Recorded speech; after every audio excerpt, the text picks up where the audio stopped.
¿Qué tal? ¿Cómo están? Muy buenas tardes, sean bienvenidos a una transmisión más de Docencia Deportiva.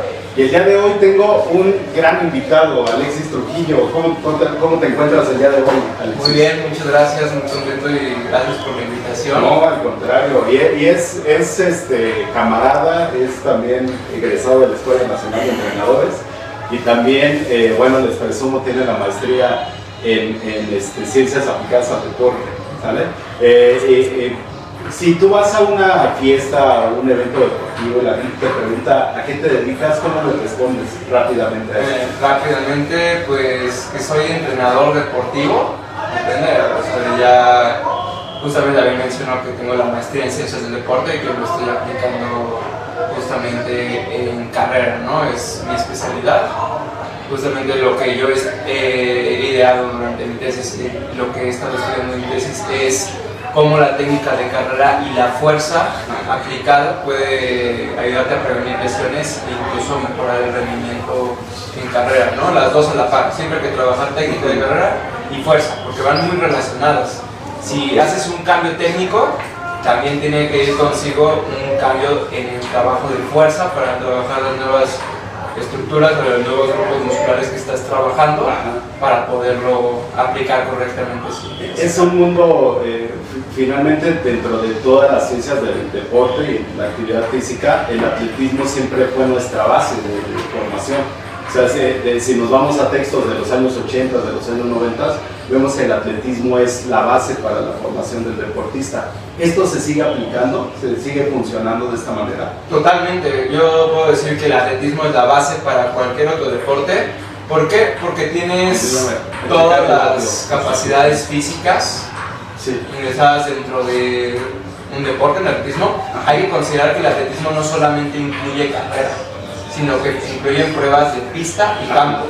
Pues aquí estamos utilizando todos los, ahora sí que fuerza, resistencia, todas las capacidades físicas, fuerza, resistencia, incluso velocidad, coordinación, las capacidades coordinativas, también estrategias técnicas, tácticas y psicológicas que van incluidas dentro del mismo deporte, porque incluyen las pruebas de carrera, tanto pruebas de resistencia, pruebas de velocidad, pero también incluye lanzamientos, también incluye los saltos. Entonces, yo puedo decir que es muy completa para aplicar en cualquier otra actividad física, porque requieres como una base, pero fíjate que actualmente se ha dado mucho el entrenamiento de fuerza también. Sí, y ahí hay que menciona que la fuerza es la capacidad madre del deportista. Fuimos hace poquito y te agradezco muchísimo porque hicimos un trabajo para una universidad. Me tocó dar una clase que tenía que ver con las pruebas de evaluación física, pero así con videos, pues como que no dije cómo voy a hacer para que los chavos vean realmente cómo se hace.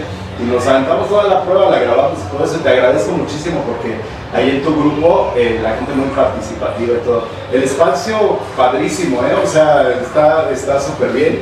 Y hablamos al final, hicimos una ligera entrevista y hablamos de las carreras híbridas, pero de repente me decían, no, es que las carreras verticales. Sí, ahí quiero hacer un paréntesis. Yo muchos años me dediqué a las carreras verticales, de hecho yo fui corredor profesional. Y eso es lo que no conocía, o sea, eso no lo sabía. Sí, justamente porque preguntaron, ¿existen también carreras verticales? No solamente son carreras horizontales, justamente es un nuevo término que se le da a las carreras que son en escaleras, que son en subir rascacielos. Sí. Y prácticamente ahí me equivoqué porque yo muchos años me dediqué a eso. Actualmente lo entreno de vez en cuando, hago mucha escalera infinita de vez en cuando y me ayuda mucho como parte de la preparación, pero ya no me dedico de manera competitiva a este deporte. Al tower running. Sí. ¿No? Fíjate que una alumna que ha tomado muchos cursos de nosotros, Meli, ha venido a tomar muchos cursos. Y en algunos que tenían que ver con el entrenamiento funcional, me decía, ¿cómo aplico esto a Tower Running? Entonces ya fuimos haciendo... Varializa, ¿no? Ajá, exacto. Y bueno, ahí finalmente se aplica todo este proceso de entrenamiento. Ahora hay un término nuevo, novedoso. A mí me ha costado mucho trabajo, la verdad es que yo soy crossfitero de corazón. no competitivo, pero me ha costado mucho trabajo esta parte híbrida, el buscar, y aparte mi deporte siempre fue de un potencial anaeróbico, entonces ir hacia la parte aeróbica me cuesta mucho trabajo. ¿Por qué crees que se pusieron de modas estas carreras híbridas?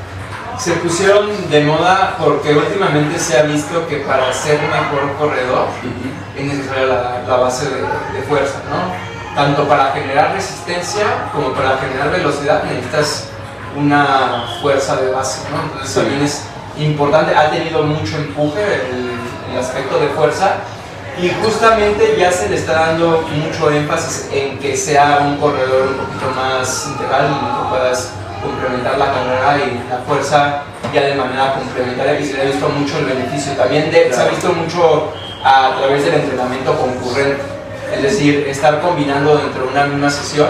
¿Cuál es la diferencia entre el entrenamiento concurrente y la parte híbrida? Porque de repente se confunden los términos. Sí, se confunde. Prácticamente la carrera híbrida es que aplicas tanto la parte de fuerza y resistencia como capacidades que se trabajan de manera complementarias y al mismo nivel, ¿no? Se busca, no está una detrás de la otra, sobre otra, ni una detrás de la otra, sino que se trabajan al mismo nivel y tienes que llevarlo a un nivel máximo, ambas, ¿no? Entonces, en las carreras híbridas se busca aplicarlo ya en la competencia, porque es algo que también se ha cuestionado mucho, ¿no? Pues un corredor realmente tiene una preparación híbrida, ¿no? No claro. Puedes ser corredor nada más de 40 kilómetros, ¿no? También tienes los esfuerzos, ¿no? O sea, tiene una común, también esta parte híbrida, pero finalmente hay un potencial, ¿no? De carrera. Sí, tienes que aplicar las dos a máxima expresión y poderlo aplicar en la competencia, ya en la parte principal del evento competitivo. En carreras se aplica como una parte complementaria que va a ayudarte a la carrera, pero ya en tu prueba en sí únicamente vas a aplicar la carrera, no vas a aplicar nada de fuerza. Aquí la diferencia ya con el entrenamiento híbrido, que el entrenamiento de fuerza y el entrenamiento de carrera tienen el mismo nivel de importancia, y los dos los vas a aplicar ya en la competencia. Esa es la diferencia. Y en esa, bueno, yo hice unos simulacros con mi hija y me dijo, yo corro, y resulta que teníamos que correr los dos la misma distancia. Le decía, tú aviéntate lo de fuerza, y me aventaba lo de fuerza, pero ya llegaba muy fatigado. ¿Cuáles son los errores más comunes que cometemos así los simples mortales como yo? Cuando decimos, no, esas carreras, por favor, si está bien fácil. O sea, y aparte el valor medicinal yo lo hago con el de 25, o sea, uno de 16, por favor, eso para mí no es nada. ¿Cuál es el error más común que se comete? El error más común es, uno, no darle la importancia suficiente a la carrera. Justamente es una competencia en la que la carrera tiene bastante énfasis. Sí, de hecho, estadísticamente es la parte de Hyrox que tiene mucho más importancia, entonces como corredor tienes cierta ventaja ahí. Claro. Es darles importancia, pero también hay un concepto que se está utilizando mucho en este tipo de carreras híbridas, que son los entrenamientos combinados, los entrenamientos comprometidos. Así le llamo. Entrenamientos comprometidos se refiere a que estás haciendo un intervalo de carrera con un intervalo combinado de fuerza. Entonces la combinación muchas veces es lo que hace la diferencia. Es decir, por ejemplo, hacer 500 metros de carrera, por ejemplo, y luego remar, hacer esquiar 500 metros igual. O sea, estar combinando un ejercicio de una estación de Hyrox con la carrera. Y no es la única tipo de carreras híbridas, ¿no? ¿Tú has participado en algunas otras? No es el único, ahorita ya está viendo más tendencia. Acaba de pasar el Spartan el fin de semana. El Spartan, también hay otro tipo de competencias, los Falcon Games, que son ya muy parecidos. Justamente, también Spartan ya está sacando una competencia híbrida, bueno, ya tiene tiempo también. Que surgió un poquito después de Hyrox, que Spartan sacó Decafit, Decamind, o sea, muchas competencias que también son carreras híbridas muy similares, ¿no? Algunas estaciones se parecen y hay unas que son diferentes, pero justamente se está trabajando eso. Dentro de la metodología del entrenamiento, se tiene que hacer no sé, una adaptación muy amplia. Estabas mencionando este tipo de intervalos y me llegó a la mente la parte del acento, cuando nos decía el propio Oscar Ramírez, en paz descanse, que nos decía que era una acentuación de la carga. Entonces se daba un acento. ¿Tiene relación esta acentuación de la carga con este trabajo híbrido de fuerza y resistencia? Sí, exacto, hay que hacerle como cierta acentuación. De hecho, a veces yo recomiendo dentro de la preparación ir trabajando por bloques. Bueno, depende de cada uno su planificación, es uno de los tipos de planificación que se le puede dar, ya que al principio de la temporada sí es necesario hacer cierto entrenamiento de fuerza de base, que no sean los ejercicios específicos de Hyrox, ¿no? Sino muchos ejercicios de Hyrox vienen de los ejercicios básicos de los 3 grandes, ¿no? Que son sentadilla, peso muerto y bench press. Muchos parten de ahí, incluso también press de hombro, ¿no? Sí, para hacer los wall shots necesitas mucho hacer press de hombro, incluso también los thrusters, que es la sentadilla con press de hombro, ¿no? Entonces, ejercicios de base, sí, sugiero que primero hagan una buena base de fuerza, ya sea con bloques, con acentuación, con el tipo de programación que quieran. De hecho, también me gusta mucho la metodología de Tudor Bomba, que justamente establece que requiere una adaptación anatómica previa para poder trabajar la fuerza. Y eso es algo bien importante, porque, por ejemplo, puedes envalentonarte y decir, no, pues yo le entro al Hyrox y la verdad es que no. Uno de los errores que yo más he visto en Hyrox es que la gente, cuando hace la preparación para Hyrox, se va directo a preparar la estación que va a competir, ¿no? No hace el movimiento completo. Sí, eso ya es la última fase, ya es en la etapa específica y en la etapa competitiva. No hacen una preparación general en la que necesitas trabajar fuerza en sentadilla, fuerza en peso muerto, fuerza en bench press, o sea, en los básicos, en esa parte de la parte de la adaptación anatómica. Tanto adaptación anatómica, también necesitas fuerza máxima, también empiezas a trabajar, así como lo va manejando Tudor Bomba, en esos bloques es una de las metodologías que se puede aplicar, que incluye la adaptación anatómica, hacer un poco, también incluso ahí si requieres hipertrofia, un bloque de hipertrofia, uno de fuerza máxima y ya uno específico, ¿no? Que aquí sí necesitas trabajo de potencia, de fuerza y velocidad, y también necesitas fuerza, resistencia. Algo que tienen las carreras híbridas es que es muy completa, porque tienes que trabajar, hay estaciones que requieren fuerza máxima, hay unas estaciones que requieren incluso potencia, y otras que incluyen fuerza o resistencia. Entonces, sí te convierte en un atleta muy completo.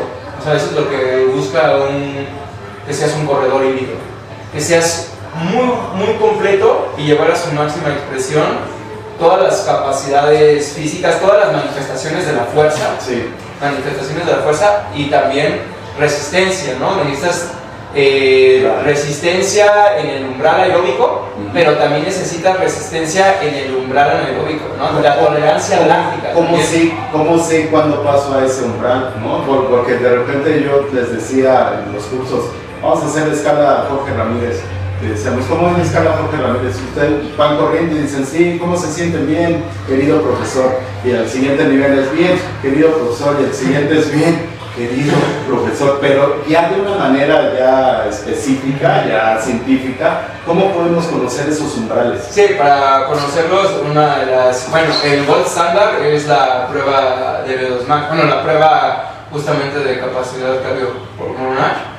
Hay gases ventilatorios, puede ser cualquier, podemos utilizar de hecho tanto un test incremental como un test uniforme. Yo recomiendo más que sea un test incremental, en el que se vaya subiendo poco a poco la velocidad o la intensidad.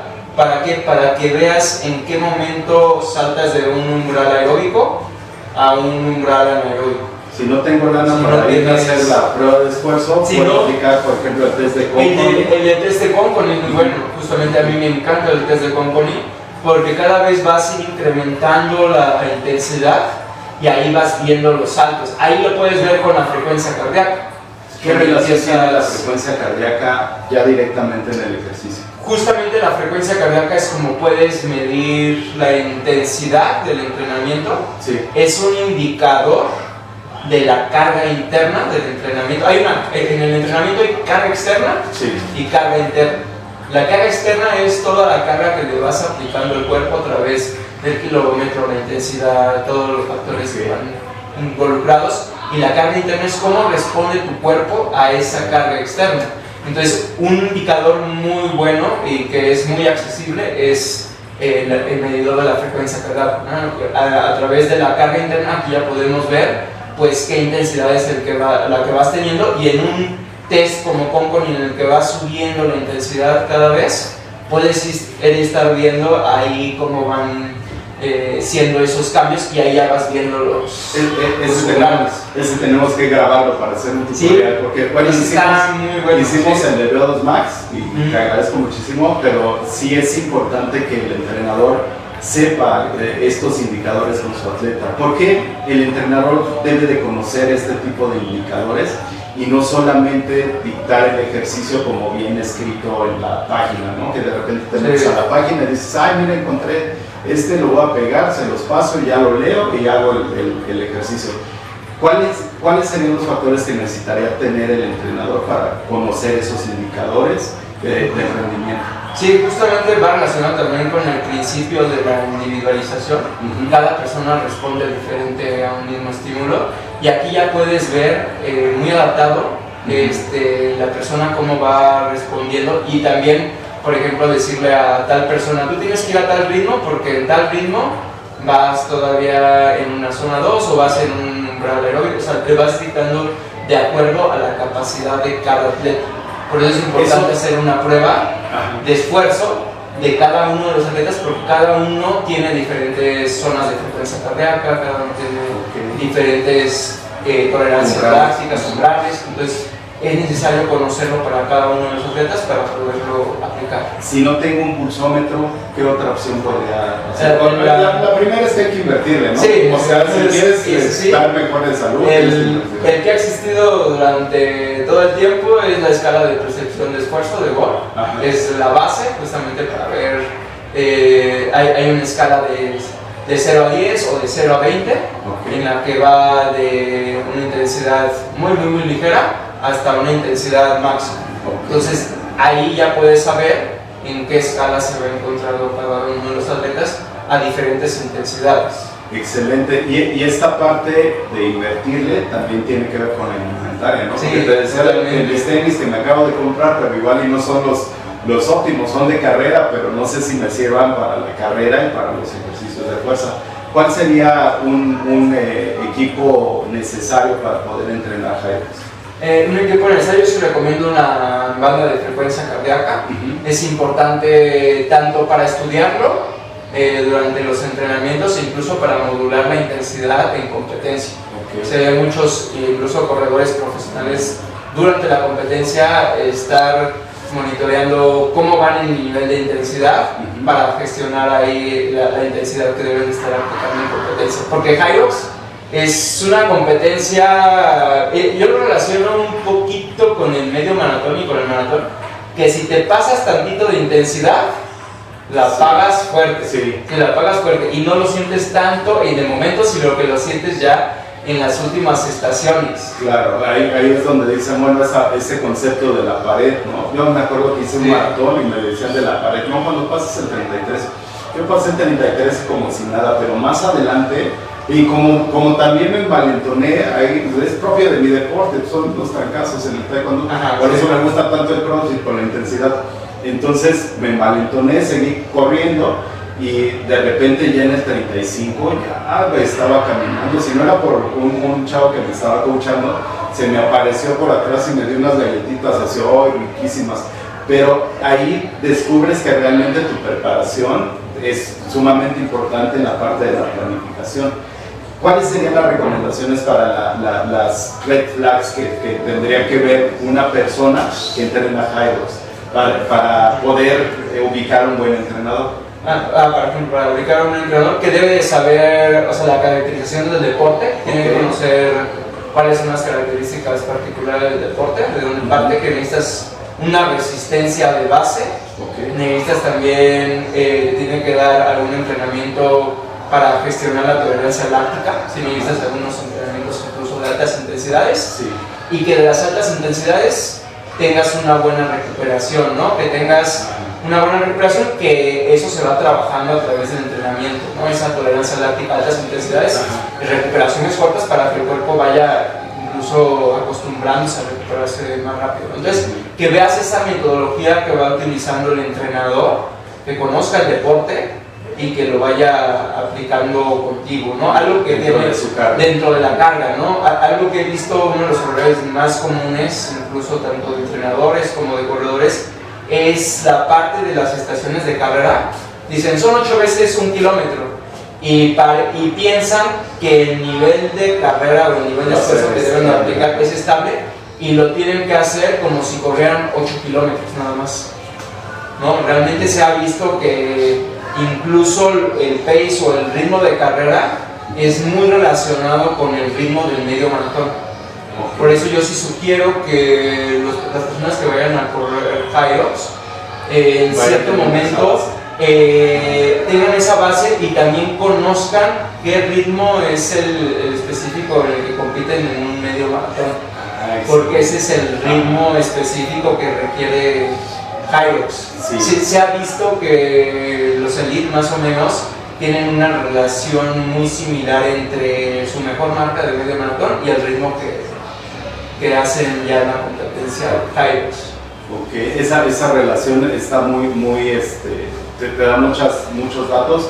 Recuerdo que vimos con el doctor Juan Carlos, que vino el argentino, que vino el año pasado, Massa, el doctor Massa, vimos una prueba para ver la tolerancia al lactato, y uno de los atletas que no era de un nivel ya superior, que ya de repente le costaba mucho trabajo identificar estos umbrales, porque luego decimos, no, le voy a dar con todo, y no es darle con todo, ¿no? Es saberse dosificar. Bastante, porque aquí el tema de las estaciones de carrera tiene que ser un ritmo en el que sea suficiente a aclarar el lactato lo más posible, ¿no? Entonces por eso no hay que pasarse de intensidad en la carrera. Sobre todo porque ya cuando monitoreas la frecuencia cardíaca en las estaciones de fuerza, en las estaciones de Hyrox, hay estaciones donde se eleva la frecuencia cardíaca fuertísimo. Máximo. Por eso sí hay que trabajar intervalos de alta intensidad. Es algo que me gusta de Hyrox porque necesitas hacer algunos intervalos en el umbral aeróbico y algunos intervalos arriba del umbral anaeróbico. Entonces, en las estaciones de fuerza, muchas van arriba del umbral anaeróbico, es una intensidad muy fuerte. En los burpees, por ejemplo, los burpees, si checas la frecuencia cardíaca en las que lo haces 80 metros de burpee por salto hacia frente, ya ves que la frecuencia cardíaca se sube. También los wall shots. Los wall shots es una estación que de fuerza, bueno, la parte de la resistencia a la pérdida de fuerza, y es la última en la que ya vas muy cansado, y en esa misma, por sí sola la estación, se eleva bastante la frecuencia cardíaca y termina siendo bastante láctica. Y por eso es una de las estaciones más difíciles. Más compleja. Pues Alexis, muchísimas gracias por aceptar la invitación, y también gracias por ayudarme en la parte del test. Realmente el aprendizaje, si no se palpa, si no se siente, si no se hace, cuesta mucho trabajo, y te agradezco muchísimo porque a veces la educación en línea tenemos esa parte, ese paradigma que creemos que no se puede implementar, hay que buscar las herramientas, las estrategias, y bueno, excelentes entrenadores, te lo dije allá, los entrenadores del ENER hablan bien bonito y realmente tiene que ver con esta parte de cómo te expresas con tu gente, ¿no? Estaba escuchándote allá diciendo de los umbrales, etcétera, y bueno, ese léxico que tienes realmente es de un profesional. Te agradezco muchísimo, Alexis, y no sé si quieras compartir algo, qué es lo que sigue para Alexis, que nos dices que vas a ir al maratón, entonces no sé si quieras cerrar con algo. Muchas gracias. Pues sí, ahorita estoy preparando el maratón de Boston, es ya el maratón con el que voy a cerrar este año, ya es en una semana, seguramente ya estamos en los últimos días de la preparación. Ajá. Y pues ya después del maratón voy a tomar un poco de descanso y voy a preparar un ciclo ya más específico para Hyrox, ¿no? Y ya se vienen buenos eventos para Hyrox, ya anunciaron que se va a hacer Hyrox Acapulco, Hyrox también Ciudad de México, y entonces... Y te fue muy bien. Me fue muy bien, me fue muy bien. Entonces, sí estoy motivado por esto. Ahorita también me gusta en ciertas etapas preparar maratón, porque me ayuda en esa parte de base aeróbica, y ya después trabajar en específico tanto la fuerza, pero ya tengo esa base aeróbica, claro, que me va a ayudar para poder desarrollar la fuerza y la resistencia de manera combinada. Excelente, Alexis. Si alguien te quiere encontrar en las redes sociales, ¿cómo se puede comunicar contigo? Se puede comunicar conmigo a través de Instagram como coach-Alexis Trujillo. También estamos en Instagram y en Facebook como AT Plus-Runners. ¿Sí? Es el nombre de mi equipo. Es AT Plus, muchos me preguntan por qué es AT Plus, piensan que es de Alexis Trujillo, y es el ATP, justamente es el ATP, sí, de la N-citrifosfato, ¿no? O sea, justamente la molécula de la energía y la importancia, resaltando de la importancia del ATP, claro, y de aplicarla ya en el entrenamiento, ¿no? Pero mucha gente piensa que viene de Alexis Trujillo, ¿no? Pero viene precisamente del ATP. Muy bien, sí, en ese sentido. Pues muchísimas gracias, Alexis. Gracias a todos los que se conectaron. Y bueno, pues nos vemos la próxima semana con otra entrevista. Muchas gracias. Gracias.